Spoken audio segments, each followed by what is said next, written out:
বিসমিল্লাহির রহমানির রহিম। আসসালামু আলাইকুম সুধী দর্শক, প্রথম আলোর একটা খবর। রাজশাহীতে ট্রেনে একদল ছাত্রের হাতে মার খাওয়া বরযাত্রীরা মামলা না করে ফিরে গেলেন।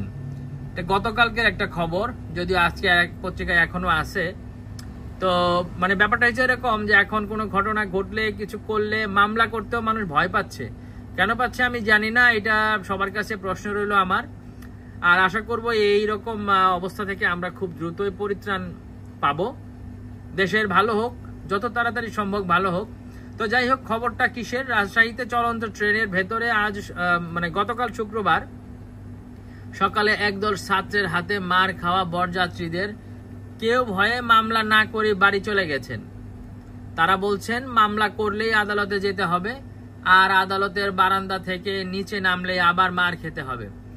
হামলাকারীদের একজনকে পুলিশ ধরেছে, যদিও সে আবার অপ্রাপ্ত বয়স্ক। তারা বন্ধু বড় ভাই এদেরকে নিয়ে এসে এরপরে মারামারিটা করেছে। তাদের সাথে কোনো কারণে হয়তো ট্রেনের মধ্যে কোনো বচসা হয়েছিল, কথা কাটাকাটি হয়েছিল। সেই কথা কাটির জেরেই এই ঘটনা তারা ঘটিয়েছে। সেই আসলে দুঃখের কথা কি বলবো। দেশ আশা করি ভালোর পথেই যাওয়া উচিত। অনেক দিনের চাওয়া, অনেক দিনের পাওয়া মানুষের মধ্যে আছে, জনগণের মধ্যে আছে।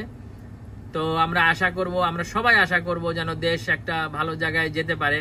মানুষ যেন এই যে ছাত্র তকমা দিয়ে আর কোনো খারাপ কাজ না করতে পারে।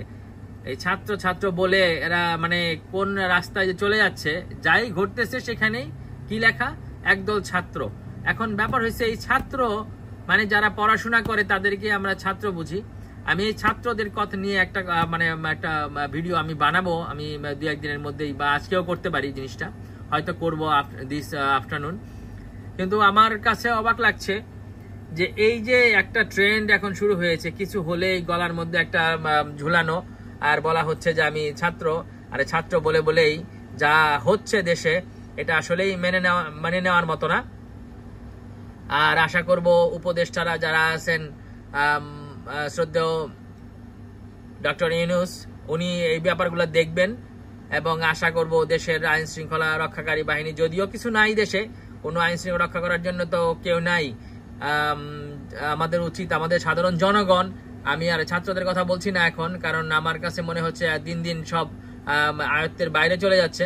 ছাত্র বলে ওদেরকে আমরা কোন জায়গায় নিয়ে যাচ্ছি জানি না।